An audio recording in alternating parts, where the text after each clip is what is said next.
MIM party के हैदराबाद से सांसद असदुद्दीन ओवैसी साहब का चौंकाने वाला बयान सामने आया है और लोकसभा के अंदर बवाल हो गए। असदुद्दीन ओवैसी जैसे ही बयान दिए उसके बाद चाहे अमित शाह हो, चाहे पीएम नरेंद्र मोदी हो, चाहे भारतीय जनता पार्टी के जितने भी सांसद वहां पर बैठे हो, असदुद्दीन ओवैसी जब मुसलमानों के ऊपर जब जुर्म होते हैं, जब अत्याचार होते हैं और जब कोई भी आवाज नहीं उठाते हैं, तब जाकर असदुद्दीन ओवैसी साहब जब बहस करते हैं तो असदुद्दीन ओवैसी साहब खुलकर बोलते हैं। इतने मुस्लिम सांसद होने के बावजूद भी मुसलमानों से जो लोग नफरत करते हैं, नफरत की बात चल रही है, उन लोगों को जवाब नहीं देते हैं, पर असदुद्दीन ओवैसी बेखौफ होकर जवाब देते हैं।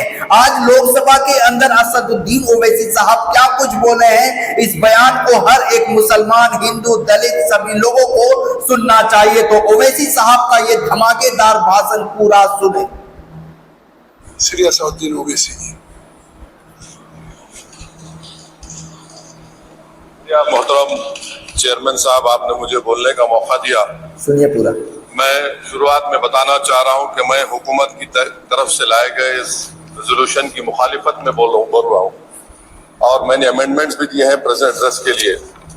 और चेयरमैन साहब, आप उर्दू को जानते हैं, किसी एक शायर ने शायद बरसर इख्तिदार जमात के लिए ये शेर कहा होगा कि उसूल बेचकर मसनद खरीदने वालों, निगाह अहले वफा में बहुत हकीर हो तुम, वतन का पास तुम्हें था न होगा कभी, कि अपने हिर्स के बंदे हो, बेजमीर हो तुम, इज्जत नफ्स किसी शख्स की महफूज नहीं, अब तो अपने ही निगहबानों से डर लगता है, डंके की चोट पे जालिम को बुरा कहता हूँ, मुझे सूली से न जिंदानों से डर लगता है। क्या बात है। मोहतरम चेयरमैन साहब, मैं आज इन लोगों की तरफ से बोल रहा हूँ जो दिखते तो है, जिनके बारे में बात तो होती है मगर उनकी कोई नहीं सुनता। मैं उनके बारे में बोल रहा हूँ जिनके बारे में वजीर आजम मोदी ने कहा था कि घुसपैठी है। मैं उन बेटियों और माओं के बारे में कह रहा हूँ जिनके बारे में मोदी ने कहा कि ज्यादा बच्चे पैदा करते। मैं उन मासूम नौजवानों के बारे में कह रहा हूँ जिनको मॉब लिंचिंग के जरिए मारा जा रहा है। मैं उन बेजुबान माँ और बाप के बारे में बोल रहा हूँ जिनकी औलाद आज इस हुकूमत के गलत कानून के चक्कर में जेलों में सड़ रहे हैं। क्या बात है। सर, मैं दस्तूर जब इस ऐवान में बन रहा था, संविधान बन रहा था, तो उस वक्त अलहदा वोटर लिस्ट और इंतखाबी रिजर्वेशन की बात आई, तो उस वक्त के हमारे फाउंडिंग फादर्स ने, हमारे बुजुर्गों ने, दोनों समुदाय के हिंदू और मुसलमानों ने फैसला किया कि हम इस पर राजी नहीं होंगे।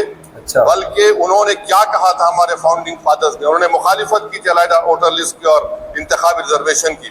उन्होंने कहा था, I quote sir, it is the duty of majority community to ensure that minorities are elected in the representative numbers. BJP मुसलमानों की नफरत पर जीतती है और मुसलमानों के नाम निहाद मसीहा मुसलमानों के 90% से ज्यादा वोट हासिल करते हैं, मगर फिर भी इस ऐवान के दरवाजे नहीं खुलते मुसलमानों के लिए और सिर्फ 4% मुसलमान जीत कर आते हैं। सर, संविधान सिर्फ एक किताब नहीं है जिसे चूमा जाए, संविधान एक किताब नहीं है जिसे दिखाया जाए, संविधान एक सिंबल भी है, मगर संविधान एक हमारे बुजुर्गों के ख्वाबों की किताब है। हमारे जमहूरियत को हमारे बुजुर्गों ने इस तरह समझा, हमारे फाउंडिंग फादर्स ने इस तरह जमहूरियत को समझा कि इसमें हर समुदाय और मजहब और समाज के मानने वाले लोगों की राय को शामिल किया जाएगा इस मुल्क को चलाने के लिए, मगर इस ऐवान में सिर्फ 4% मुसलमान जीत कर आते हैं। मैं संविधान से जो मोहब्बत के दावे करते हैं उनसे कहूंगा कि कभी उठाकर पढ़ो कॉन्स्टिट्यूशन असेंबली डिबेट्स में कि नेहरू ने, H.C. मुखर्जी ने, सरदार हुकुम सिंह ने माइनॉरिटीज के बारे में क्या कहा था। सर, वतन अजीज का मुस्तकबिल कैसा होगा जब बीजेपी मुझे गायब करना चाहती है और दीगर हिस्ब इख्तिलाफ की पार्टियां के लिए मेरा वजूद सिर्फ वोट डालना और अपनी खबर में जाकर सो जाना है। इसीलिए आप देखते हैं ये समाजी इंसाफ है सर कि 4% मुसलमान जीत कर आते हैं। सर, इस ऐवान में ओबीसी समाज के एमपी अब अपर कास्ट के एमपी के बराबर हो चुके हैं। ओबीसी समाज के एमपी अब अपर कास्ट एमपी के बराबर हो चुके हैं और 14% मुसलमान सिर्फ 4% जीत कर आते हैं। CSDS का डेटा ये बताता है कि इस मुल्क में जो वोट बैंक है, जो एक मुश्त वोट डालता है, वो अपर कास्ट का है। मुसलमान का कभी ना वोट बैंक था ना कभी रहेगा। सर 4 जून के बाद 6 मुसलमानों की मॉब लिंचिंग हुई, 11 घरों को मध्य प्रदेश में मोदी के बुलडोजरों ने इसको नाबूद कर दिया। हिमाचल प्रदेश में एक मुसलमान के दुकान को लूट लिया गया और इसमें इख्तलाफ की पार्टियों की तरफ से सन्नाटा है। शायद अब वक्त आ चुका है कि लफ्ज मुसलमान का नाम लेना भी अब उस पर पाबंदी आयद कर दी जाए। सर मैं ये बताना चाह रहा हूँ नरेंद्र मोदी को जो मैंडेट दिया है, आप लोग बैठ जाए, कृपया आप लोग बैठ जाए, श्रीमान सर आप लोग बैठ जाए, कृपया माननीय सदस्य बैठ जाए। श्रीमान और आगे बोलेंगे और इसी साहब आप लोग बैठ जाए। माननीय सदस्य ने अपने प्रारंभिक भाषण में जो शब्द प्रयोग करा है उसको ऑथेंटिकेट करा जाए। और अभी उन्होंने उल्लेख करा कि मोदी के बुलडोजर ने वहां मॉब लिंचिंग करा है, उसको भी ऑथेंटिकेट करा जाए। निश्चित तौर से इसको ठीक है। ओवैसी साहब जब भी कोई बात सर आप चेयर पर बैठे हैं, इसलिए आप मंत्री जी को पेट में दर्द हुआ, माशाल्लाह, शुक्रिया उनका। तो सर मैं बोल रहा था यही है ये अरे नहीं इससे बुरी बात क्या है, पेट में दर्द हो सकता है, ये सब अच्छा दर्द हुआ, चलिए दर्द हुआ, दिल का दर्द हुआ।